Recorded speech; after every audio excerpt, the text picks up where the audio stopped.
Hello, Anals! This is Fumi Abe here to tell you about two Hack City comedy shows coming to New York City and Los Angeles. If you're in those two cities, listen up. February 11th, we're going to be at Uni Hall at 7:30. Me, Fumi, and Mike will both be there. I'm going to be in town, so it's going to be crazy. And then if you're in LA, February 26th, I'm going to be at the Airliner at 8 p.m. That's going to be our first Hack City LA show. So if you're in the greater LA area, we would love to absolutely see you. Go to fumiabe.com for tickets. That's FUMIABE.com.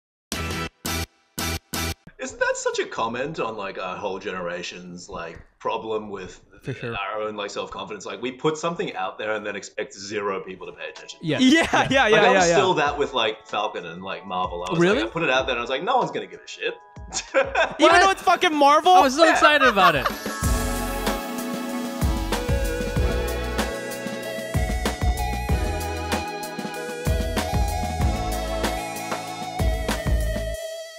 And welcome back to another episode of Asian Not Asian Podcast, the podcast where two Asian guys not from Asia talk about American issues no American cares about. I'm your host, Fumi Abe. Mike Nguyen. Today we're coming at you live from New York and LA. Today's Sunday, January 16th. We hope that this podcast finds you COVID-free. God damn, everybody is so sick. Holy shit. It's really everywhere. crazy. It's everywhere. Yes, if you got COVID or not, you know what? Leave us a review because that's what we're looking for, right? If you're listening on the Apple Podcast app, leave 5 stars, leave a comment, let us know what's going on. If you're on Spotify, hit follow. I think you can leave a review as well. And if you're on YouTube, leave us a comment about, you know what? Give us a HIPAA violation, and you tell us what if you're COVID positive or negative.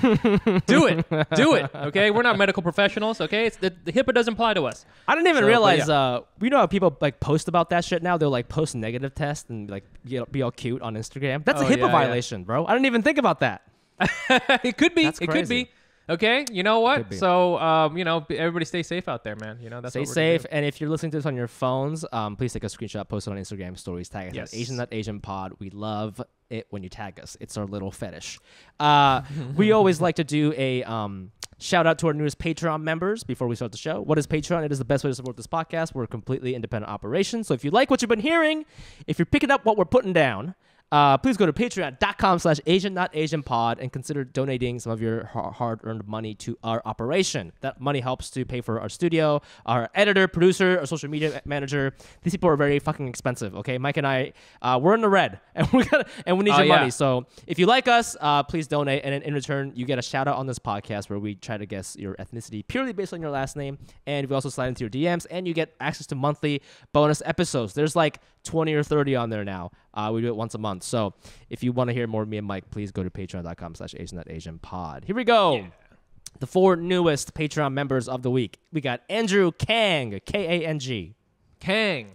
That's Korean. That's Korean. I'm going to say Korean. Nailed it. This one is next one is Zoe Tamaki. Tamaki. That's Japanese.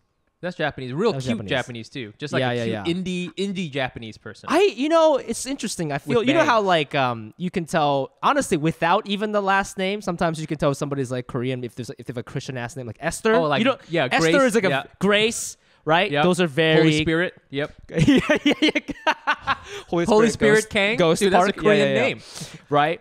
I don't know why, and if there are any Japanese American listeners, you let me know. I know like 4 Japanese American Zoes, and I don't know why, because I feel that's like an indie white name to begin with, but I'm not sure. I'm not sure what it is, but I know like 4 Japanese American Zoes. So, oh shit! Let me know if you know the history with that. That's interesting. Okay. You're Japanese as hell. Oh, these are easy today, man. This is so nice. These are easy today. Thank God. Woo! We've been nailing them. Yeah.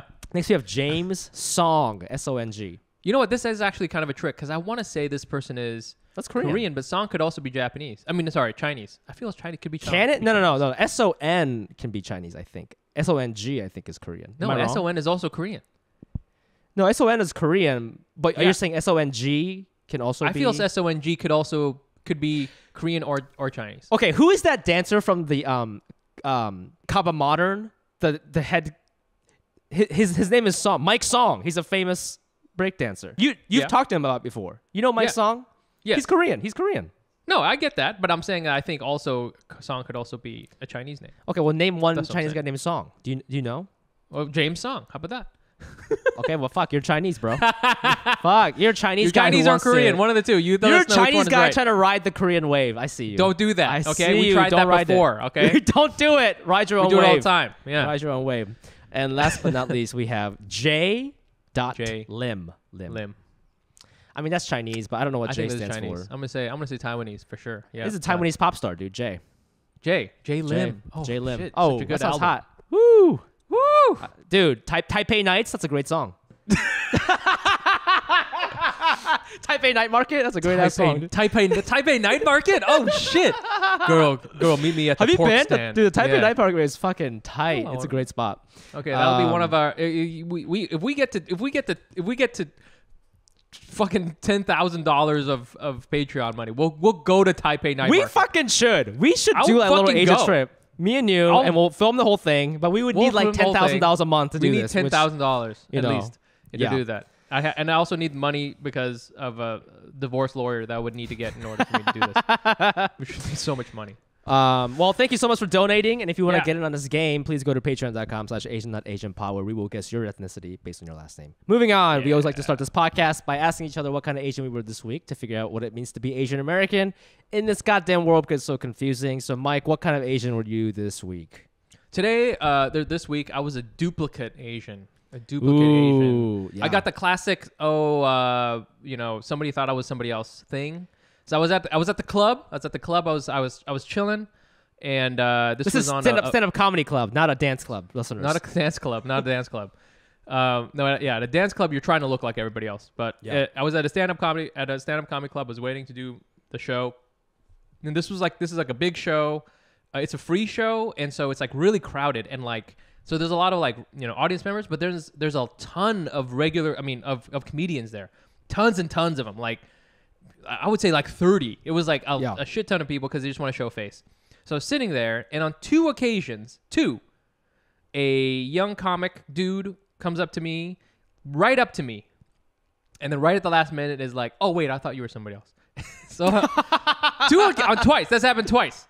And on one of them, I had my mask on because I was trying to be safe. So I had my mask on one of them. But come on, you know me, all right? I got my big glasses. I got my hat. Well, I'm just trying to think of like who they thought you were. But so you're saying they were. So they didn't go as far as like try to talk to you as if you were somebody else. They came up to you and they cut themselves. They caught up. Okay, so that's progress. Right there. That's progress. That's 2022. That's 2022. You know what I'm saying? Like it almost got insane. real racist, but you got away with like a low grade level, like a drive-by racism, like a drive-by. Oh shit! Yeah, like they didn't get out of the car. It didn't get that serious. Yeah, your window's broken. It sucks. But we'll get you a new window with this Patreon money. Yeah, it's fine. But I was trying to think about it. I mean, I was like, who else like even looks like me? But then I realized that like when this happens, when duplicate Asian happens, it doesn't even you don't even have to look like the person at all. Like at all. Like not even close. That's true. You know what I'm saying? True. Like I'm sure people were like, is that FUMI? When did FUMI become Vietnamese? You know? Just roll right up to you and just be like, hey. Yeah. But it happened, and so now I'm trying to think, is there another cool Asian? I like to think of myself as the cool Asian guy in the scene. Is there another cool Asian in the scene, like a new guy that I don't know, that all the young guys you know how like when you get to a certain level in comedy, people try to copy your style, and it's a compliment. And by style, I don't necessarily always mean comedically, but sometimes it's your voice, sometimes it's your delivery, sometimes it's the way you look. I remember when we first started, a lot of people were copying Kate Berlant, who is like a very successful comedian. She's in a bunch of TV shows and stuff. A lot of girls were copying that style of comedy, like the way she talks and stuff. I remember like. Girls like kind of going for that butch look, like like Caitlin Plouffe does that. Like a lot of girls do that because of her, Like Caitlin Plouffe, very funny comedian. Check out her Colbert set out. But you could be at that level where you're like, it's like, oh, I'm an Asian comedian. I don't know how to do this. I don't know how to stand out. Maybe I should try to like get a little look going. I can see that, especially if you're Asian, because then you can kind of, you know what I'm saying? You might get booked that way too, yeah. You know what's funny though is that I'm like that's like the most niche influencer ever. Like I can influence a very tiny amount of people who don't have any money. Okay, so if you're a brand out there, open micers. If you're a brand, baby, if you're a brand looking for an influencer, hey, you know what? Why not get a guy who can influence people who have no money? That's me. So my DMs are open. Polo, if you're interested. God damn. How about you, Fumi? What kind of Asian were you this week?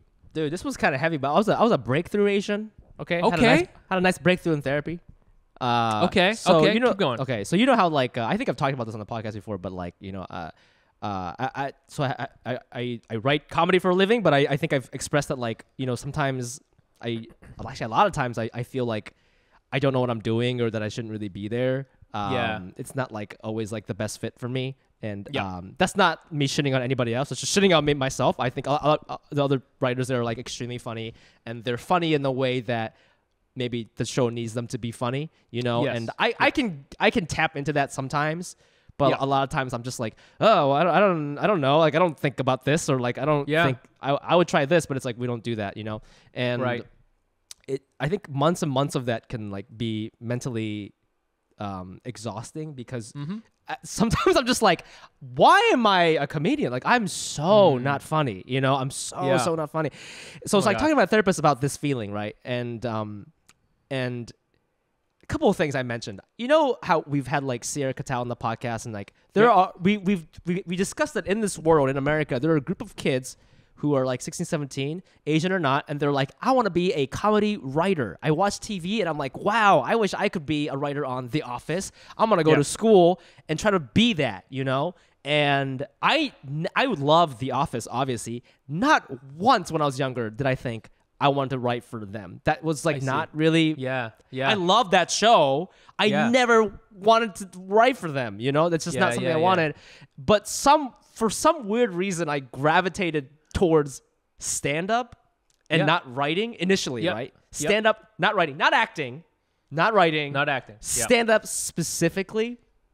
And to just keep this short, I think ultimately, like, I think I started comedy not because I like to laugh or because I like jokes, but I think I'm just trying to like find a place where I like can be 100% myself and like belong. Oh my God, bro! You know what I mean? And, like it's not even about the, because sometimes people are like, you write for late night, like I bet you could you could write like 1,000 jokes in a minute. I'm like, I cannot. You know what I mean? I can write like 30, but like, and like a lot of them aren't good. Like I learned how to do it because I've been doing it for like almost a year now. Like I'm pretty good at like, stuff now, but it's like, I don't know if they're any good. I wouldn't necessarily call them jokes. I would call them word association. But I don't think they're. I don't think I would super good at crossword puzzles. I respect the concept of jokes too much to say that. But like, because my therapist asked me, so she was like, "What show would you want to write for? In an ideal world?" And I named like 2 shows. Oh, I could only name 2 shows that I would really want to write for. Yeah. And I was like, what does that mean? In the history of television, there's only 2 shows I want to write for. And those shows both came out like 2 years ago, which means like only 2 years ago did I start thinking like, oh, I would love to contribute to that. I feel like my life experience would really help this show. Not saying that it would, I ain't shit, but like just to even have that thought of like, oh, I think it could be fun to be in this room because I have a lot of experiences that are close to what this guy's talking about. Yes. And I specifically named like Rami and Pen 15, but again, those are like both identity shows that came out very 2 fucking years. They're so new. So that means they're very new. I started comedy in 2014. That means until 2020, I didn't even once think I could contribute to a thing I saw on TV. Isn't that weird? No, I get it, man. I feel too the writing thing. We've had a couple of writers. We had Mark Kramer on here, and like he's super funny. Like doing that sort of thing is super cool and interesting, I feel. But it's like I could see where if you were doing that, if you had originally gotten into this business as like a writer or whatever, improver or something like that, and you're writing, it's like not the same thing. Do you know what I'm saying? It's like not. It's like you're tangentially in the business, but you're not like doing the thing you came in here to do. Does that make sense? Right. Yeah. I feel like recently I started like doing little self-tapes for commercials, and because I've been wanting to try to do acting, right? Yeah. And so I got this like thing, just I send in a tape, and you're supposed to be like a crypto douchebag, and I was like, that's me. Okay, that's perfect. Yeah. And I remember like there was no script. It was just like beats. It was like, okay, do this and then do that. And I remember I wrote myself a little thing, and I was like, this writing is way better than my acting is going to be. I wrote this little thing because I was like, I'm much better at this than the acting. And then, it was just like something that made me think about it. But I hear you as far as like, do it, because like you're like a comedian, you're doing comedy, and now you're thinking, if I'm not even good at this, what am I good at? You know, Right, like right, what is right, the right, thing? right. Where am I supposed to go now? Do you know what I'm Yeah. saying? It's just like I'm sometimes really envious of people who are like really good at whatever, fucking programming Python or fucking being a consultant. Great. Yeah. I'm like envious of people who are really good and feel like they've found the thing they're good at and they're good and they do it and they make money doing it. Because I feel it's so hard to find the thing where I'm like, oh man, I really know what I'm doing and I'm really good at it. And I'm really like crushing it. So I don't know. I don't know if that's exactly kind of what the anxiety you were feeling. But I understand that tension, man, for sure. Yeah, it's just like a scary feeling because you're right. It's just like, oh man, like I don't want to do anything else, Like I can't go back to the marketing job I had. You know what I mean? Like I gotta do it. So, but I was a breakthrough Asian, man. I'm just breakthrough Asian, just a sad boy looking for a place to belong. You know what I'm saying? Just trying to find that writer's room who they're gonna accept me for who I am and my knack for fleshlights. Yeah, and that writer's room will be immediately closed because the show didn't sell. The show is actually canceled. It was canceled right away. There's not a market for this at all. Yeah. Yeah. Anyways, let's get to our guest, man. Who do we got this week? Oh man, this guest is I'm so excited. Just like a fucking nice guy. Okay, our guest here. Yeah, I'm getting a good vibe already. Getting a good vibe. I really all right, am. just getting a great vibe from him. I'm loving it. He's been laughing at our jokes while on mute, which is so nice of him. Our guest has appeared in Marvel's Falcon and the Winter Soldier, With Love, and the Shannara Chronicles. He's an actor. Cool guy. That's what I just want to say. Cool guy. Okay, that's his big credit, right? Give it up right now for Desmond Chiam. Hey, what's up, guys? What's going on? What's going Chilling. on? Thanks for having us on. I'm so excited. You sexy man. It's awesome. It's awesome. I never get to go on Zooms with beautiful people, and it's really nice to. That's not true. You're on with him every week. Come on, every month. Hey. No. Hey. You're beautiful. Hey. Thank you. Thank you. But I don't know. Yeah. Desmond, by the way, did we pronounce your last name right? We forgot to ask you. I think so. I don't know. Look, I don't even know how to pronounce it myself, to be frank. It's Chum. It's Chum. It's exactly that. But having grown up in Australia, where like it was mispronounced like every single day, I was like, yeah, I guess that's the one. Yes. Chiam. People say Chiam a lot. I was like, yeah, sure. Chiam. Okay. Now, wait, Mike, do we know what his family heritage is based on that last? I've never met a Chum. Actually, yeah, I've never met a Chum. I read in our research what he is, so I know. Well, I'm guessing Chinese, but Yeah, it is. Yeah. It's You guys know the Chinese surname Zhang, right? Dong. Zhang. Zhang. Yeah. It's the Singaporean corruption of that surname. It's exactly the same surname. Oh, I didn't realize. Yeah. Can I say that I never thought that Singaporean Chinese would be so big right now. It seems like like in the last couple of years, like I think people. Ronnie has this great joke about how the only time people kind of knew about Singapore was like when that white kid got caned. Yeah. Right? Yeah. Yep. And then flash forward 20 years later, and like Singaporean Chinese actors, we got Crazy Rich Asians, we got all sorts of stuff. You know what it is? Is this like weird? Oh man, and it couldn't have happened to a worse group of people as well. I shouldn't say that. No. Oh my God, I love my home country, but like we have an ego. Singapore is well known for having like an ego in the Southeast Asian region. Really? They think they're better than everyone, and then now they just have the marketing to like prove it, and it's insufferable now. Why do Singaporean people think? Why do Singaporean people think they're better? Is it like? Well, I mean, in some ways, yeah. Is it the British influence? Like, yeah, I think it is. Is a it bit of British that, thing and it's too? that sort of like the economic come up that they had. Yeah. They broke off from it. They have no natural resources, and we still made it in the world. It's like truly like an island that bootstrapped itself. It kind of did in a lot of ways, but it was a lot of smart planning on the part of the prime minister. But it was, I mean, he like basically told the CIA to go like fuck themselves when they were like, hey, let us come like sub-colonize your country, and he was like, no, fuck off, and that was great. Wow. Strong moment, but like otherwise. But it kind of, it has led to a real holier than thou kind of feeling. Wow. And it's like, look at us having to clean up all the messes. And it's like, well, that's not strictly true either. You guys calm down. I don't love know. it. I don't know what's up with like. I guess it's that Western intersection. If I really had to like break it down, like Yeah, it helps us absolutely. work in Hollywood. I mean, you makes guys sense. speak English. Your English is your Yeah. primary language. Yeah. And so many of us British are like and all that internationally stuff. educated. You know, like Ronnie, Yeah. like you said, he went to, he was in Australia for a long time, and you know, it sort of lends itself to that, I guess. I'm sorry. Is your accent? Is this a Singaporean accent or is it an Australian? No, this is accent? Aussie. That's what I thought. That's what I I can thought. code switch, That's- but like. Yeah, because Singapore. If I remember, I lived in Singapore in 97, and it Yeah. did not sound No. like that. No. It was- No. Catch me talking to my family, and then you'll you'll remember. You'll get flashbacks to '97. That's interesting. You can code switch between accents. I don't know. That's so I can see that. because that's like Asian if- people do if- that, right? Like, a we little bit. code switch culturally and by saying "dude" a lot, but like I don't know if if Mike and I moved to like Alabama, I don't think that we'd come up. We'd come back to New York being like whatever, however Southern people talk. I only got the one, but I will say that no, when I went to when I go to Texas to visit friends, I will start saying y'all more often. You know what I'm saying? Yeah, and I have more guns. I don't know. It's like I just have more of those things. So I feel like yeah. But What happens to the guns when you leave Texas? I don't know. I don't know what disappear. happens. Like It's black weird. market Yeah, they situation. just disappear. I know. It's code switching, Desmond. Okay, Let's go. Oh yeah, sorry. it's code switching. It's code switching away my guns. Desmond, I so glad you're on. This is super excited. What kind of Asian were you this week? You heard man. me and FUMI talking about our things. It doesn't have to be a Yeah, big deal. so- Sometimes we're like a donut Asian. Whatever. I listened to your guys' podcast, so I was brainstorming all the last like 3 days. I've been like, what kind of Asian am I? I have to come up with a funny answer, and I'm like, I don't. Honestly, just stressed. I've been a stressed Asian. I've been a stressed Stressed type A Asian. Not to like lean into stereotypes, but Asian parent.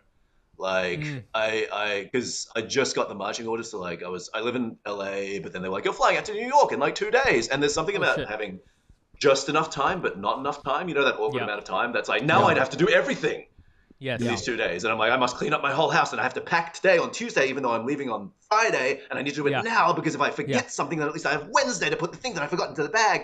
But I zipped up my bag too early, but now I can't. So now I have to have another suitcase. It's just like it just spiraled out of control. And then on top of that, there was the whole like, what kind of Asian am I? Just lurking in the background. And I'm like, I can't come up with anything. I'm just stressed. You know what I like about hot Asian guys? Hot Asian guys know how to get work done. Like you're cleaning, do. you're vacuuming. Hot white guys, they don't even know how to make coffee. I swear to you, they don't. That's true. Because Yeah. hot white guys, people do stuff for them their entire lives. They don't Yes. know how to. They don't know how to order things online. They don't know how to do anything. Hot Asian guy, you still got that voice back. Can't You use got your Amazon mom. Prime. You got your mom right here telling you to clean, Yeah. telling you to exactly. do whatever. You know I know, how to I do it love- because you I were love made that- to do it. Yeah, I love that one of your things was to clean up your house. I'd have just like walked out. I would just been Go like, back well, to a dirty house. not my problem anymore. Oh, what's My that? parents would literally, I can't go back to a dirty house. My parents would just manifest at the door, which they've done, mind you. And they live Just in not checking this in. country. Yeah. So like, Just flew in just to check. Just to yeah, check. yeah. Oh man, That's crazy. it would be man. nightmare stuff. I also wanted to say this is a little early, but I think this will come out. This episode will come out like right before. But hey, Happy New Year! Also, Yes. Happy New Lunar Year, New baby. Year. LNY. Yeah. Are you? You're Chinese, so you celebrate the New Year. Yeah, you do all Lunar that New Year, stuff. Mhm. Okay. Yeah, it's like a big thing. It's because I used to spend that in Singapore. Like we would go over for Christmas and then we just stay till February and have a big old holiday for like 2 months. And it was just Jeez. like December, the Christmas like lines. You take all the Christmas ornaments off the Christmas tree and then just put red packets on it. Oh shit! Keep the tree up. Yeah, there you go. Yeah, keep the tree up. Exactly. Damn, I love that. Oh yeah, I mean that's so. I feel like Lunar New Year is like the only time where Asian people are allowed to act like it's a white girl on her 16th birthday. Oh my God, yeah. Just fucking 2 months nonstop. Just Yeah. And Birthday then put it away for the next quarter. 10 months. Is there like Birthday any like quarter. special? Is there any special like like Singaporean twists on like Chinese New Year, Lunar New Year? I don't Like think a- so. I don't know if this is. I don't know the specifics of my culture well enough. We do this thing where we like toss these like super long noodles with fish. That might be a generally Chinese thing, or it might just be specifically like Cantonese Chinese, or it might just Okay. be Singaporean. I don't know. But there's like Okay. the whole long life noodles thing. I feel like every Asian culture has Okay, there we something go. like that. Yeah. Yeah. And we eat a lot. That's not specific. That's like the most general statement ever. Everyone eats a lot in the holidays. Not Yeah, even Asian that people. Yeah, that's what makes you an Asian person is eating a lot. How about this? Is there, does your family who's still in Singapore, they go, oh man, Desmond's really killing it. We better be getting mad lucky money from people. Like, are your oh yeah, because you're on fucking TV, is that dude. Are you giving it out yet? I mean, you're giving it out because you're married, but like, yeah. Are they Not going yet, like, dude, because- this guy's got Falcon money, Nah. Are you kidding me? Yo, give me that vibranium, dog. Give me that vibranium cash. Marvel really pays a lot of money. I shouldn't say Yeah. too much. Those streaming Marvel shows, they pay so much. No, because that's the only show that's made it over to Singapore. Like every other show has really? been blocked in some way or another. Blocked? Like, Really? with Love hit. I don't know how much I can say about this, but screw it. Like with Love hit. Singapore has really strong censorship. So Yeah, right, there's a couple. right. There's like some sex scenes in With Love, and Singapore was like absolutely not. So Wow. none of the other stuff has made it over there. So like none of the other stuff has culturally penetrated any of my like relatives' brains yet. Oh, They're just sort of really? like, oh, he's still kind of like, yeah, he's trying to make it, which like still feels like that in a lot of ways, but in other ways, Yeah. relatively stable. So Yeah. So many questions. Hold on. I So understand Singapore has like a censorship thing. You said they blocked out a sex Yeah. scene. Is it because you were Asian? Like, for example, do they not import like Fast and Furious over there? Like other no. American PG-13 movies with it's- sex scenes? It's a little fast and loose, specifically, but like a good example is like I had the pirated VCD of Love Actually growing up, the Singaporean version. And have you guys watched that movie? Love I have Actually? not. Yeah. I have not. Yeah. You remember the you know- porn couple? Yes. Okay. They don't yeah. exist in the Singaporean cut. So they cut that were whole fully taken storyline I out. did not know that they existed until I came to America like 10 years later. And Oh my watched, God. Like, So wait, hold Bell on. Wife's The DVD, and I'm first like, time whoa, You where did watched these that? people You're come like, what the from? fuck is this? Yeah, That's so I was like, funny. oh, there's something wrong with this DVD. Like someone's taped over it. There's like a weird. You've burned over a section of the DVD with some porn, Sammy. I'm just imagining, hey, let's sit down and watch this with like the family. I got the American cut, Okay, grandpa, sit right over here. And then there's the banging scene. Yeah, there you Dude, go. I can't have. That means right now there's some like teenager in Singapore watching Game of Thrones, being like, "Damn, I wish they would just have sex. They're so hot." Dude, there's just so much. It's so boring. yeah. So You know? boring. just That lean brother into sister it. seem real close. Yeah. yeah. It's just bad, like graphic effect of them like hugging like a GIF. Yeah. I'm imagining now too that you're like smuggling in somehow DVDs of Marvel streaming movies to show your family. Like, no, I'm this is real. I'm real. Check this out. Like, I brought these fake. No, I got it's these real, DVDs from East LA. Getting my family to go to Sim Lim Square. It's this like dodgy place. It's like this. It used to be dodgy in Singapore, but like Right. no, at least they got Falcon at least over there. They had Disney Plus, fortunately, Okay. which is okay. nice. So they were like, oh, Okay. cool, you got one thing, and I'm like, and a few others. But that's okay. You know what? That's fine. That's fine. Get them over there. That's all right. Wanted to just like kind of talk about how we met you. I feel like so the Yeah. first time I met you, I don't know if you remember.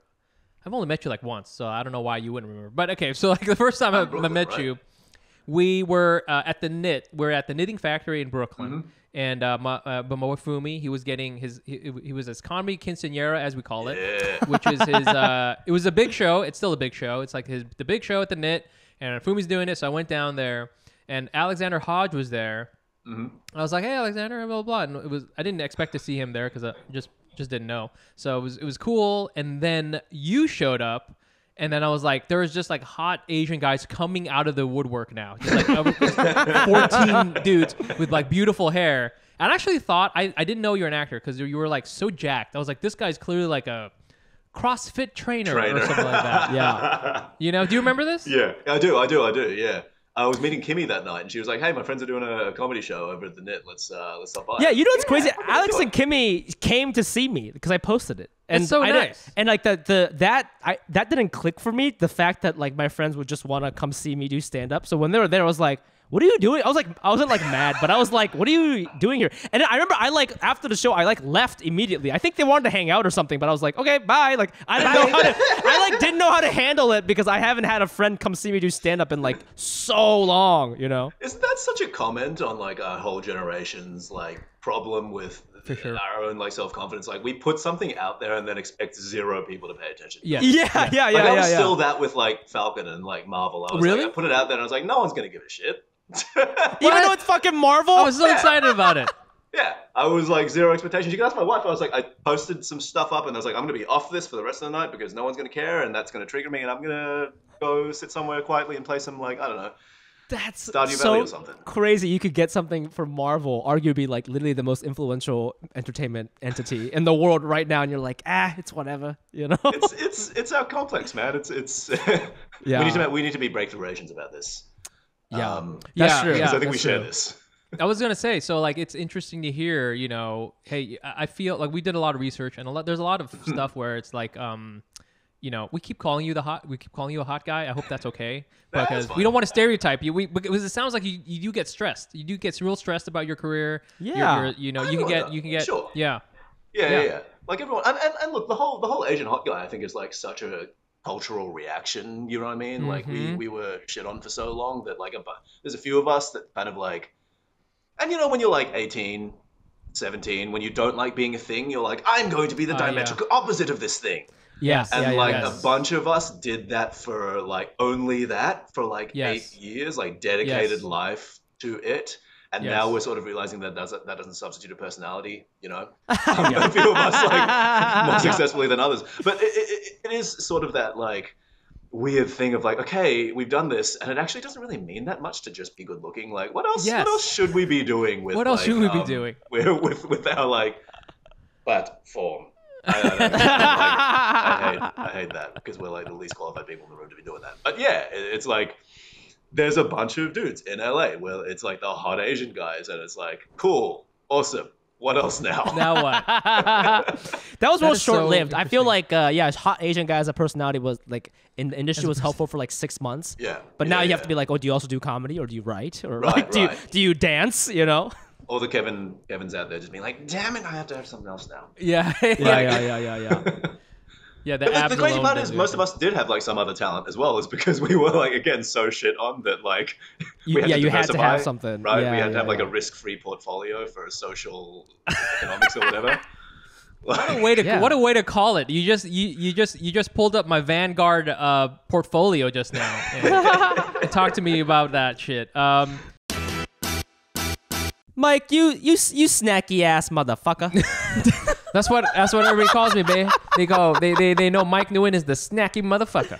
Okay, I love me some snacks. All right, sometimes I like. Yeah, what are applesauce. some of your favorite snacks? What are your top snacks right now in your life? Man, top snacks, man. Okay, man. All right, you know, sometimes you got the classic apple. Okay, so apple slices. Okay, Damn. sometimes I want to be a dirty boy, and I get some chips. Okay, but I recently discovered this new delicious snack. It's called Irvine's Salted Egg. It is so good. Irvine's Salted Egg is Singapore's #1 snack. Irvine's is the original and best salted egg chip. They are the ones who started it all. Many brands have tried to imitate it, but none have come close. And I gotta tell you, A-Nos, Mike and I got 3 bags of these chips, and I didn't even know what they were when they came in. I was like, what is this, another freaking sponsor?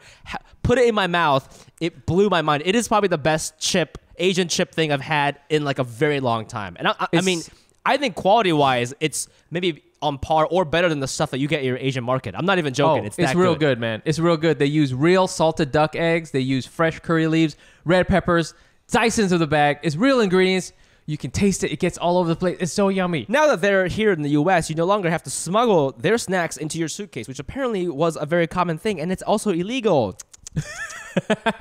Don't be getting caught by the DEA because you got snacks, okay? They're available nationwide at H Mart, Ranch 99, and select Costco locations. Go visit eatirvins.com. That's EATIRVINS.com and use code ASIAN, not Asian, for 15% off any order. Go check it out.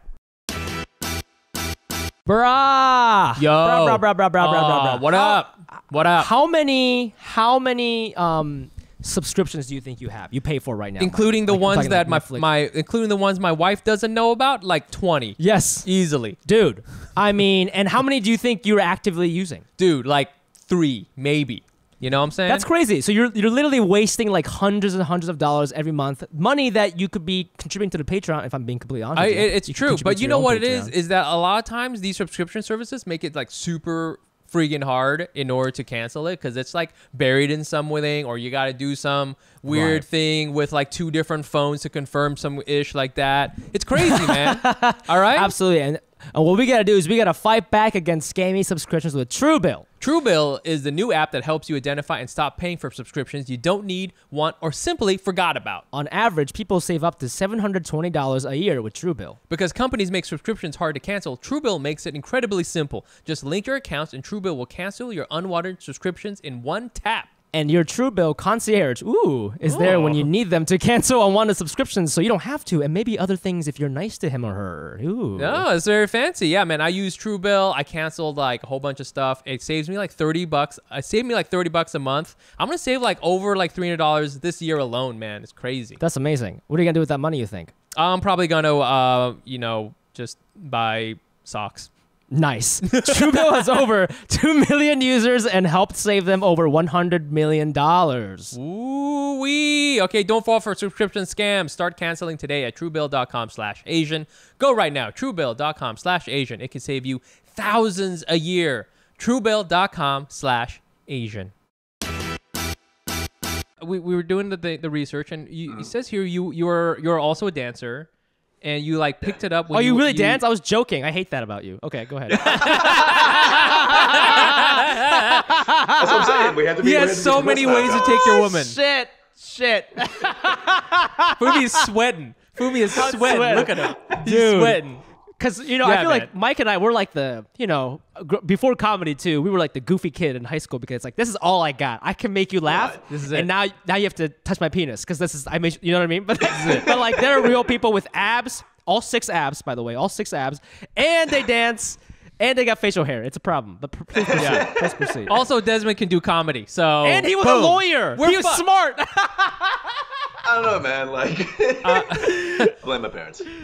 I wanted to talk to you very quickly. You did an exchange program. You went to UC Irvine, which I think you had an exchange program at UC Irvine, which makes you like wildly Asian American. That is like super duper Asian American to do that.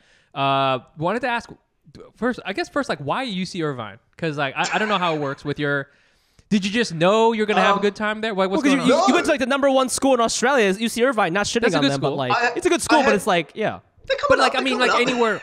Yeah, go ahead. I had no idea. No, I thought that like LA, I didn't know much about how America works. I didn't know you had this crazy urban sprawl over here, especially when you're out on the West Coast. And every other fucking city in the world, if you're an hour or an hour 20 outside that city and someone asks you where you're from, you still say, oh, I'm from that city. Like if I'm from Box Hill or like freaking, I don't know, like the Sticks in Melbourne, someone says, where are you from? I'm still like, oh, I'm from Melbourne, right? Yeah. So I just wanted to come to LA. That was the thing. I was like, oh, I'm a little interested in this, like maybe what's going on in this film. I like films. Okay, cool. Sure. Let's go to LA and check it out. And my school didn't have an exchange program with UCLA. And I was like, oh, well, surely it's like Melbourne where there are several universities in this one city. I'm going to look for another one. And the closest one was UC Irvine. I was like, great, I'll go to this suburb of Los Angeles. And I had no idea how like LA worked geographically at all. So until I got here, got off the plane, got in the cab, and was like jumped in the cab. I was so excited. It was like the fucking Miley Cyrus song. And you landed in LAX, I assume. Yeah, I landed at LAX, and then it was like, and then I slowly watched like LA and Hollywood vanish behind and now me you're as I rolled into Irvine, way the fuck far away. Which Crystal Cathedral's there, fucking. Yep. Yes. Which just and I don't like Irvine is the most white picket fence. Oh yeah. Oh yes. They have a color. They have a color. Irvine brown is their color, and it's like, this is not what I thought it was going to be at all. But fortunately, it worked out. Fortunately, it was the best year of my life. Fortunately. Okay, good. Okay. Well, because I was gonna say, like I grew up in Orange County where that was, and Irvine is exactly what you kind of said. For me, I always got the feeling that like everything was too perfect. You know, like everything is so clean and nice and new that you're like, okay, for sure there's a satanic cult here. 100%. 100% they're kidnapping children and murdering them like in and out. You know, like because it was just too nice. You know, I don't know if you ever got that sense there. Oh, when I was looking for apartments there, I didn't know as well, but every single like public apartment, well, not public apartment, but every single apartment is like owned by the same company in Irvine. Yes, the Irvine the company. Irvine company. Yes. And so I walked in the morning. I had two apartment tours scheduled. So I walked into the first one and met this woman named Kristen. And she was very nice, very pleasant blonde woman who was like, "Hi, welcome to our apartment complex. Let me show you the facilities and all this stuff. And like, would you like a cookie?" Like very, cookie. Scary, welcoming, right? But still like, "Oh, this is nice. Okay, great." And then later in the afternoon, I went to this other one on the other side of Irvine, and it was the same woman. And I was like, "What is going on?" And she behaved in this weird way where like she wasn't acknowledging that we'd met earlier. We had already met. She sort of did, but she was like. It was like, "Hi." It was the same can green. He was like, "Hi, nice to see you. Welcome to this apartment." I was like, "Kristen, we don't have to do this. You've done this before already." No, she has to run. She has to run the program. She has to. Yeah. Oh, she was I covering see. for someone, but it was just like terrifying. It would be great if she had met you and she actually had a different name and she was just completely different. You know what I'm saying? It was just a clone. It was just like, I'm Kristen too. Hi there. You know. Congratulations. I don't know if you guys watch Avatar, the last Airbender, but it's like that the woman who welcomes them to the Earth Kingdom. It's that like tourist guide woman. It was like that vibes. Oh, okay. I love it when a hot guy makes an Avatar reference. Love it. Come back down to my level. Okay. I love it. I love wait, that. Desmond, let me ask you something. Like, so UC Irvine, Mike, correct me if I'm wrong. I'm guessing there's a lot of Asian American kids there, right? Mad Asian Americans. That's what I'm thinking. Australia, I don't know exactly where you grew up. I don't know if you were surrounded by a lot of Asians growing up. Certainly not Asian Americans. I wondered if when you first went to UC Irvine, I know you said it was the best year of your life. Yeah. You know, did you have a lot of Asian American friends? Was it weird seeing them? And did you feel like Asian Americans had a completely different vibe than Asian Australians? Because I know there are a lot of Asian Australians. And like, tell me about that. Like, what was different about us? It's weird. It's like alchemy. It's like ups and downs. There's pluses and minuses, right? Like in Australia, it was nice. Like I actually didn't have that stereotypical like bullied in high school. Like everyone was super welcoming. You know, I had a lot of white friends. I had some Asian ones too. I had like 4 or 5. They're like 4 or 5 Asian kids that I was close to. You know, in high school, and it was a good experience though. Only, and the way I put it is because I think Australia hadn't figured out how to be racist to us yet. Like we were such a young immigrant. We were a younger. They're downloading the racism package in their mind. It was like basically like we weren't a threat yet, and it was like, okay, we need to. Oh, these guys are so nice. Look at them. That's so funny. So it was actually a nice experience in Australia, but then I came to America and I got a different experience, which was like, at UCI especially, it's majority Asian, and I was like, this is what it feels like to be a majority. Holy shit, this is great. Like. Wow, I don't have to explain stuff anymore. Even though you know kids back home were nice about it, you're still explaining things. You know, like sure. And I had, like I said, I had the mildest form of it. I brought like a pandan cake to school, which is a green cake, and most other kids would be like, "Oh, why is cake green?" But most of the other kids were like, "Oh, cool, can I try that? That looks good." Yeah. You know, but you're still different. You're still explaining. You still have to kind of But at UCI, it was like, oh, everyone got it, and then I got into like b-boying there, which was the only way to survive Irvine. Yep. Find a subculture. Yep. Let me tell you, that's why. Okay, I want to talk about that too because you started dancing. Were you in a crew? Did you join one of the crews there? So which one were you in? It was a club. It was B-Boys Anonymous. So we weren't ever a full-on crew. But it was like Victor Kim and Mike Song were like our. So you know Mike Song. You know Mike Song. Yeah. I met him. Y'all were talking about him earlier. I was like, oh shit, fucking Mike Song. And like Kaba were gods because that was the year of ABC, America's Best Dance Crew. They did. I mean, dude, I used to watch that shit in high school in Ohio. Dude. We all did. The whole club made it a night every time it was on. Yeah. So. Yes. I feel if you go to UCI, you have to minor in b-boying at least. Yeah. Okay, then everyone has to, and that's why there's so many good dancers because because there's nothing to do there, and there's just a bunch of robot Kristens or whatever it is, and the alternative is to doing nothing is to dance. That's why everybody gets just go to the parking garage and let's all dance in the parking garage. That's so funny. But it's not like the fun kind of dancing. We're like grinding. You're like, no, we're gonna do this choreograph thing, and you have to get choreograph or b-boy. Right, exactly. Let's we're very regimented. The B-Boys Anonymous, we were all like not anti-choreo, but none of us were choreographers at all. We were all like freestyle dancers, so we thought we were a little cooler, but like we were just a bunch of like nerdy Asian kids trying to figure ourselves out. But it was the best year of our life because we did. We were all like by the crowdsourcing brains of like 18 of us, like we did figure it out. Like not one of us would probably have made it through college in a good shape without the other 17 being like, sort of supporting each other along the way, which is a really nice display of that's beautiful. masculinity. That's beautiful.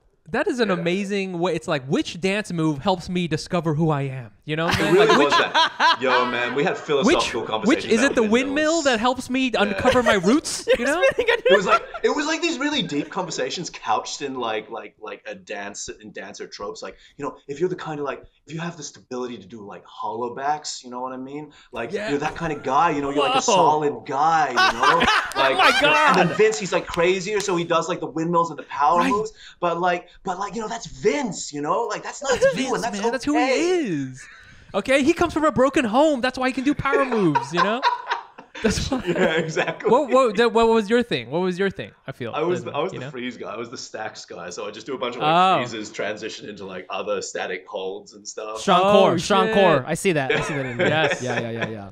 Yes. Oh my God. Man. I feel This is like my life. yeah. Well, honestly speaking, I do feel dance is very close to comedy in that way because you're born with your body and you cannot change that, right? So like and it's cool because you see that's why like that documentary we always talk about Battle of the Year, right?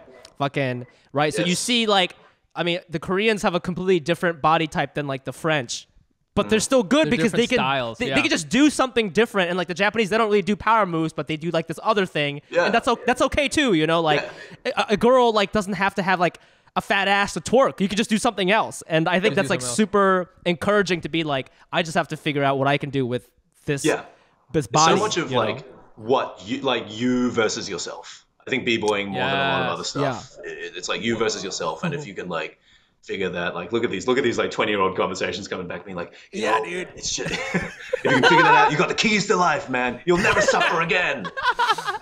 Dude, I think that's so. Now it's like clicking in my mind because I was not a good b-boy at all, but the kind of b-boying I liked was like the footwork stuff. Like I like doing like real intricate stuff like that because I felt like I didn't have any kind of explosiveness, but my technique was super good. I was like, I was real into details. You know what I'm saying? That's the kind of detail-oriented. You're detail-oriented. I'm detail-oriented. Like Look at that. observational You stuff, see that? man. Observation. Hey, look deeper. Look deeper. That's so You funny. open your third eye. Open your third Attention eye. to detail breakdancer. Attention to detail breakdancing, dude. And like that there was definitely people who were like really into like that kind of thing. Like there were some people who were really into like power moves, some people who were like really into like, this guy's got the sickest like crazy 6-step thingy, the combination, whatever he does, and it's like poetry, man. It's like riffing on a guitar, So how you feeling, man? It's up and down, man. It's up and down. It's 22. It's been 2 years since the pandemic started, and it's just been super stressful. I moved. I'm lonely. I'm sad. I'm always thinking about. I'm always in my head, Mike. I'm always in my head. You are. I start spiraling, and I just start thinking about the craziest shit. And sometimes I just feel like I need to talk to somebody. I know. And if you do need to talk to somebody, you should check out our sponsor, BetterHelp. BetterHelp will assess your needs and match you with your own licensed professional therapist. Connect in a safe and private online environment. It's super convenient. You can start communicating in under 24 hours. It's not self-help. It's professional counseling. Send a message to your counselor anytime. You'll get a timely and thoughtful response, plus you can schedule weekly video or phone sessions. All without ever having to sit in an uncomfortable waiting room. BetterHelp is committed to facilitating great therapeutic matches, so they make it easy and free to change counselors if you need. It's more affordable than traditional offline counseling, and financial aid is available. Plus, they have licensed professional counselors who specialize in things like depression, stress, anxiety, and other areas. I want you to start living a happier life today. As a listener, you'll get 10% off your first month by visiting our sponsor at betterhelp.com/Asian. Join over 1 million people who have taken charge of their mental health. Again, that's BetterHelp, HELP.com/Asian. When I first met you, you had a real Mulan's boyfriend vibe going, okay, with the hair. I'm surprised you didn't get that role. I don't know if you went out for it, but that's was for real. Was I doing that half up, half down thing? You had the half up, half down thing. I'm pretty sure you had a scimitar or whatever. You got the hair. But it looks like your hair's, I guess it's been shorter now, but like we wanted to talk to you about your hair because we did a hair episode and you were like real excited about it. You messaged us about it. Yeah, man. Yeah. It was, did you listen to that episode? I haven't yet. It's okay. Not quite up to speed yet. So we kind of talked about like, and I mean, you look like you have nice straight hair, but like we basically talked about like a lot of Asian people, men and women, they have these like traumatic experiences getting their hair cut as a kid because the person cutting them doesn't know how to deal with Asian hair. And that was sort of like the main theme of the episode. But I'm wondering like what your haircut, because now you know what you're doing clearly, but like I wonder if you especially if you didn't grow up in a community that with like Asian barbers, did you have any moments like that where you're like, oh, my hair is so different from others? Yeah, growing up, I never saw it as a bad thing. Again, like I had the least bad form of racism that could possibly be. Like, I remember one kid kind of like being like, he was like messing with my hair because I have dead straight hair, and like it was kind of that, not really a bowl cut. It was okay, and he was like messing with it, and he was like, no matter what I do, it doesn't get tangled at all. Like I don't understand what's up with, like, no matter what, I can just do this for like 5 minutes and it doesn't get tangled. It's so straight. It's really nice. I love it. I wish I had it. And I was like, such a nice. It was like it's like the nicest bullying ever. Yeah. Okay, well that made me feel really good about myself. But like recently, like it was. I think on set is like a different thing, right? Because and this is where we get into like some weird parsing of cultures and like what it takes to make it in our business. Because end of the day, like as much progress as we're making, we're still working within a system, right? Like if we're talking about our appeal to audiences, or like there is something to like, you have to look presentable, and you have to like, people have to kind of maybe find you attractive in certain roles. The direction I've gone with my acting and sort of where I am, that's something I've had to tackle with. Right. And a lot of the times when we're talking about audiences, like big general audiences, looking at you through that lens, you're talking about them looking at you through what makes a Western person attractive. Right. So my hair, when you don't do it up, is like Eiling's hair, or it's like an Asian supermodel catwalk, like kind of dead straight, silky curtains. Like, and that's, I don't think generally what like Western women or like Western men of like a non-heteronormative perception like find attractive. So in the early stages, I had to like be like, hey, we want to texture it up and like make it look like, give me beach waves, give me those like Heath Ledger, like Knight's Tale kind of like things going on. And no one knew how to do that. Like they could do it easy for white hair. But for us, it didn't happen so easily. It was always like, but your hair's already like really nice. Like we don't need to do anything to it. So let me just put like a tiny bit of product in it. And then by the end of the day, it was just curtain. And I remember like a few comments, like even back when I was doing Shannara, because I was an idiot and I read comments and reviews. Like one guy being like, his hair is so like silky and shiny, it doesn't look like it's been on a battlefield at all. Like, what is this bullshit? And I'm like, and I was like, I took that personally, and I was like, well, fuck, I told them to make it like look rugged and like manly, but like they couldn't do it. Oh my God. And that kind of actually matters in the early stages, or did like a few years ago. Now I think we're getting better about it. We can be better about it, just letting Asians have Asian hair, whatever texture it takes. Dude, some of us have curly hair, some of us have. I feel that's like, not that I'm like a famous actor or anything, but like that's like literally one of my fears is like if I like land some role, no matter how small it is, like if they want to do my hair differently, I just know they won't be able to do anything with it. Like it took me like 30 years to figure this out, and I just know they can't do anything with it. And like that, having that conversation gives me so much anxiety. Look, even as recently as like a few months ago, I did a small film, and like the guy, I was so like, because I'm used to it now. Like it's been a thing. Every single set that I've been on, that's happened. They've been like, we don't need to do anything, and like you actually 100% do.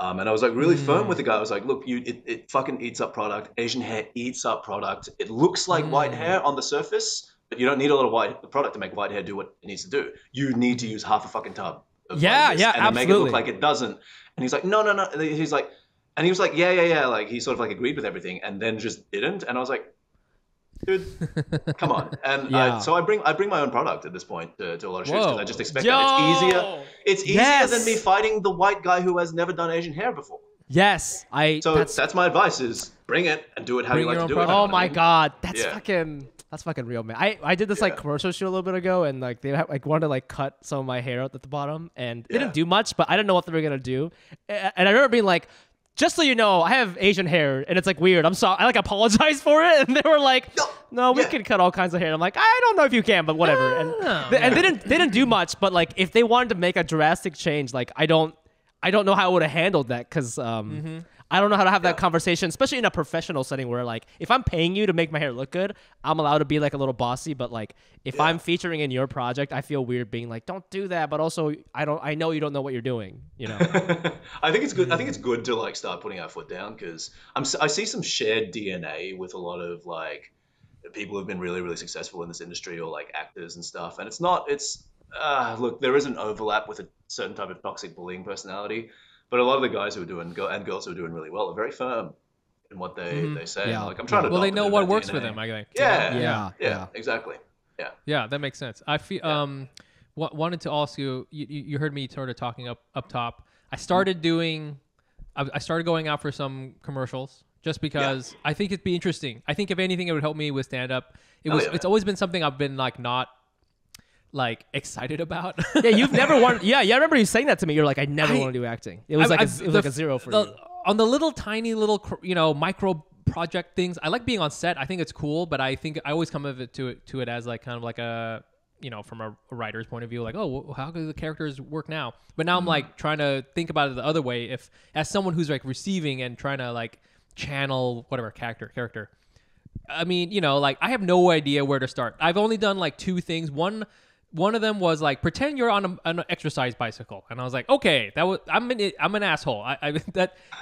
For me right now, I just think of it as, and I don't want to think of it as, because right now I think of it as, okay, I'm just going to embarrass myself for 5 minutes, and that's how I'm approaching it. I don't think I obviously shouldn't be thinking of it like that. I don't know if there's any foothold that you would recommend. I know acting is a huge thing, and I should probably take a class. But you know what I'm saying? Like, just the mindset that I have is like, I'm just going to try to get through this, Yeah. It's hard when you're like doing something that you're not, commercials are great. They pay well and some of them can be a lot of fun. It's hard but it's also hard when you're like doing something that doesn't specifically speak to you. And I think at that point, it's okay to let passion go and just be like, hey, I just have to get through this. Like I have to turn out a good product. And that's sometimes not even a bad directive on the stuff that you're really passionate about, because it goes the other way. It's like, you know what, I'm overthinking this. I just have to turn out a good product. Getting over that like embarrassment thing that's a tricky one, because like when I was a kid, I always gravitated towards the embarrassing characters. Yeah. Like I don't know what that says about me, but like I watched The Hangover and I was like, I want to be Zach Galifianakis.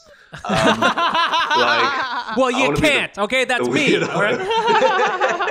So I was like, I'm like comfortable in those like kind of dumbass roles in a way. Like, but it's just a slow shaving of like little things over time, and like sort of expanding your reality to fit the reality of what you can portray on screen, right? Like when you're first starting out, you have a very narrow sense of like what you can do. And it's basically like when they say stretching, it just means stretching that, right? Because when I started, I had short hair and I had like kind of a nerdy vibe, and I was like, I can't do like gangster warrior thugs, which is all the roles that existed when I was getting in. That's why I grew my hair out as well, because it was a marketing move. It was like Marco Polo was on the air. It was like a couple of other things, and I was like, oh, it's all like gritty stuff. So I like started doing that, and I was working with a mate of mine as well, who has the sensibilities to do like he's very cool. He's a very cool guy. He knows how to be very cool and very tough and very like suave and like, or like gangster, and like just working with him put that in my reality, and like I was able to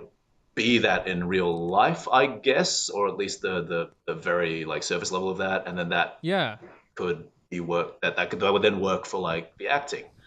And recently it's been trying to reclaim some of that not nerdier, but like just normal. Right. Like you don't have to play all these hyper aggressive, hyper masculine guys anymore. It's been trying to like pull back on that and like getting back to where I started. So it's a constant shifting of the target, basically. Yeah. That makes a lot of sense though, as far as just like incorporating something into your reality. Because I feel with stand up, it's very much like defining your one point of view again and again and again, which is great, and that's why I love this art form. But like it can sometimes lead it so that you don't try to like be more than you are, I guess you could say. Like you're in the space like all the time.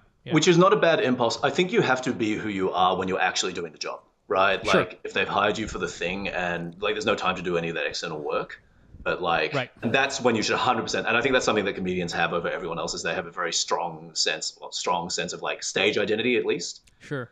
And lean into that, I think, when you're on the jobs, because that's usually why they've hired you. I mean, like Ronnie, early movie and TV roles was like angry Asian guy. You know what I mean? Yeah.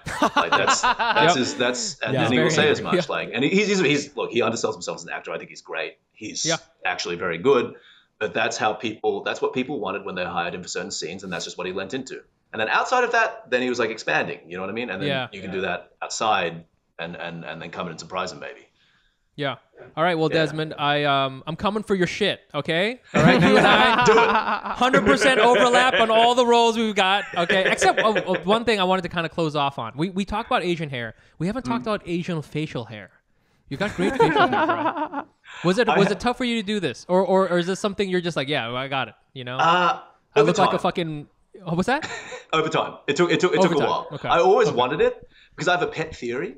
And no one's proven me wrong on this yet. Feel free to go. I haven't done the research or statistics. Okay, here we go. It seems like a thing. Like, you cannot win an Oscar if you don't have the ability to grow facial hair. You don't have to have grown it for the role or have to have it. What the fuck? But name me one male actor who has won an Oscar who doesn't have the ability to grow facial hair. Desmond, pull out the whiteboard with the conspiracy theory that I know you've been working on. I brought my wool yarn, guys. I'm setting it up in my room. Come on, Al Pacino. Okay, check it out. 1974. Oscar winners male list. Hold on. Yeah. Plenty have won it without facial hair. Okay. Rami Malek. I don't know. Can he grow? You see that man's stubble? You see Freddie Mercury? Like a little bit, but not like. Hair? Yeah, maybe. Okay. Hold on. Sean Penn, can he grow? Yeah, for sure. Sean Penn can grow. Okay. What was the role? We had the whole the big ass beard. Jamie Foxx. Oh, dude, yeah, he has a beard. He's got that little small. Yeah, you got a goatee. Dude, I think you're right. It's like Tom Hanks. I think you might be. You might be right, dude. Desmond, this is it. Fuck. Broke the code, guys. Broke the academy. Broke the code. Okay, you're fucking Neo right here. Dude, that's our new hashtag. Oscar so hairy. You know Oscar why so it is, goatee. though? You know why it is? It's because like everyone like just because like all these clean cut guys like everyone starts out clean cut. For the most part, everyone starts out clean cut, and then like when you want to get edgy and like people want to be a good actor, it's like, ooh, he grew a beard.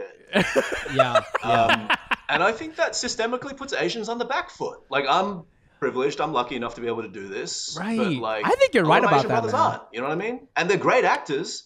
It's just that like dumbass audiences can't look at an easy tell that they're doing good acting. Look at this good. Yeah. It's kind of like when an actor tries to make himself like uglier in order to like be taken seriously. You know, look at me, I'm so rough, and I got this patchy mustache. Yeah, I mean, like Leonardo Dicaprio is the king of that. You know, like that's what he does. Plays the hot. Man can grow facial hair. Yeah.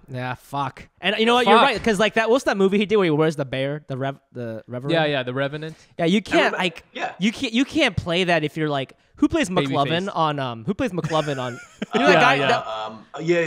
That guy, he's a white guy, but he can't grow facial hair. That guy could not play the Revenant. It just wouldn't work. You can't do it. It doesn't work. Yeah. They got to CGI that on. They got to CGI facial hair on. It's not gonna work. Shit. That's okay. Well, wow. Well, that's problematic, but very true. This is something that Mike and I think about a lot, and we're not hating. We're not hating. Okay, we're just observing, and I don't even know if you've noticed this, and if you haven't, maybe you have no answer to this, which is totally fine. But I feel that sometimes, and I can say this because Mike and I are not like active actors, but I feel like Asian American actors and maybe comedians too are in like direct competition with Australian/British Asian actors. Yes. For roles. Yes. And look, because Desmond's laughing, but this is the evil laugh. He's like, this is the evil laugh. And and it feels that you guys always win because our theory is that when you have like a white casting director, you know, they don't really understand like Asian American things. Like, oh, what is it that Asian Americans do again? Like, what's your archetype? What is the thing? But like, if you have an accent, even if you look like me, if you have an accent, they go, I know what British is. James Bond, I get it, you know? And like, in a weird way, growing up in Australia or Britain makes you more American because like, I know what that is. Whereas like, they don't necessarily know Mike because Mike is like, a guy who eats pho at Garden Grove, and they're like, I don't know what any of those words They means. know what's going on. And he break dances. You know, It was something that we noticed more before, but even, I mean, first of all, I will definitely say I think British accents is like that's the key to success for everything. Because I just watched Eternals, and everybody has a British accent in it, even though they're aliens. And I'm like, or whatever they are. Oh, and I'm just like, the big Asian guy, he's got a British accent? he doesn't have a British accent, but he's like probably the only one. And you know what Kumail had to do in order to compensate for not having a British accent? He had to get absolutely ripped. Okay, that was what he had to do. He's like, I don't have a British accent, so he has to bench press 400 pounds. That's how he could overcome it. That's my conspiracy theory. Okay, that's my. I pulled out the whiteboard. Take it out. It's like I want to know. It's you, Ronnie Chang, Alexander Hodge, Chris Pang are the most active Asian male actors right now in America, and you guys are not from here. I think me. so. Hit me. It weirdly, like me, Chris, Alex, we're all in Adele's film. So that was a weird see thing that kind of happened. And okay, conspiracy whiteboard. I don't think you're wrong. And I have thought about this, and I do have a theory that, again, it might be just me taking things far too seriously, but there is, okay. You were right about the hair thing, so you were right about it. Grow up in America are better at being American. Yes. Let me unpack that. Ooh. Yes. Let's just defend a whole bunch of people. But here's the thing, right? You guys who grew up here in America, or like anyone who sort of grew up here in America, like you guys are forging your own path. You're forging a new version culturally of America. Everyone who grew up outside of America, grew up with our experience with America is pop culture. Yeah. We're growing up with all the stuff that everyone is seeing, everyone's consuming, and sort of like subliminally it gets in there, I think. And that crosses over with the producer and casting director impulse to, whenever they say they're looking for a new thing, whenever a producer or casting director is like, we were looking for a new thing, what they actually mean is they're looking for the new thing on the Olive Garden menu. Right? Yeah. So what's the new breadstick dip? Exactly. Yeah. So the fact that we come in with this subliminal, bringing them a version of America that they're comfortable with, that represents the golden years of what they're used to and what they've seen for years, and they've gotten to film because they love it, right? I think they want that more than like where you guys are broaching your American culture currently. Because our shit is too new. This is real shit right here. We're on this. Mike and I are on the secret menu. We're not even on the fucking menu. We're not even. You know what I'm saying? Yeah. You didn't know that you could order chow mein at Olive Garden. And this is the problem. This is problematic as fuck, right? Like this is just another like systemic racism thing. Fundamentally, like benefiting from like half-coded Western things the same way that like kind of like half Asians do sometimes as well. Not to take away from it, but half Asian brothers and sisters, you all are Asian, you belong. But like there are some coded advantages. You know what I mean? It's the new item on the Olive Garden menu. And I think there's a bit of that. I think there's something there. So it's kind of like you're kind of playing back America back to Americans, but it's like but it's like, oh, it's different. It's kind of like Asian, but I know this guy because he's doing the thing I know. Yeah. Whereas like if I come in there and I bring in like my crazy, Jalua sausage, no one's gonna know what that is. Exactly. You know they just got on boba. You're trying to step into Hollywood with your bowl of Bombaway, and they're like, "What is that? what is that even? Why do you can't even do that? You're like, it's got a lot of garlic, and you're like, I don't think I don't want that. I want macaroni and cheese, but you know what? Like with kangaroo meat in it. Put an accent mark. Just a little bit. That's fucking dude. Damn, Desmond, you're 2 for 2 here. 2 for 2 on this motherfucker. You're fucking smart guy, man. Jesus Christ. That's brilliant. That's really fucking brilliant. Holy shit. But all these things, it's like, all these conspiracies, if they are true, Mike and I are so fucked. It's one of those things where it's like,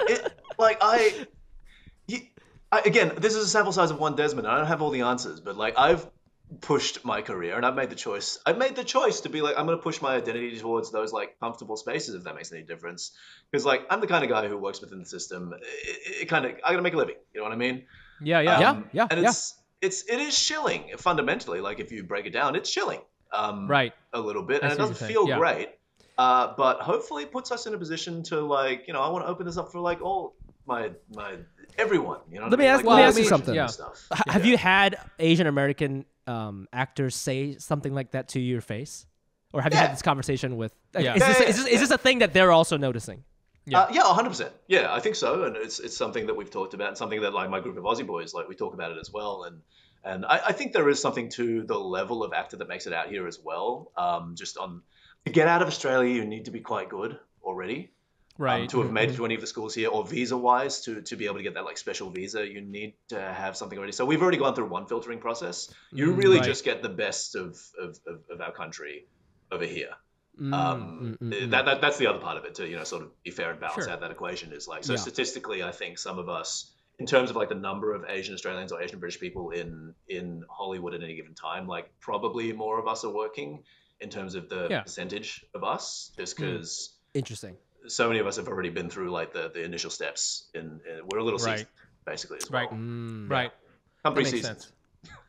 You are. You're fucking seasoning our brain with knowledge. That's what you're doing. Jesus. Holy shit, man. Oh, I didn't know I was gonna take the red pill today. Okay. I know. This is. I wasn't feel prepared like for that shit. Mike and I are coming out of that goose shit, and Desmond's the big ass robot, like fucking grabbing us. Are we all going to be on Joe Rogan's podcast next? Like, Yeah. open, guys. No evidence for it, but we're cracking it open. Okay, check this out, okay?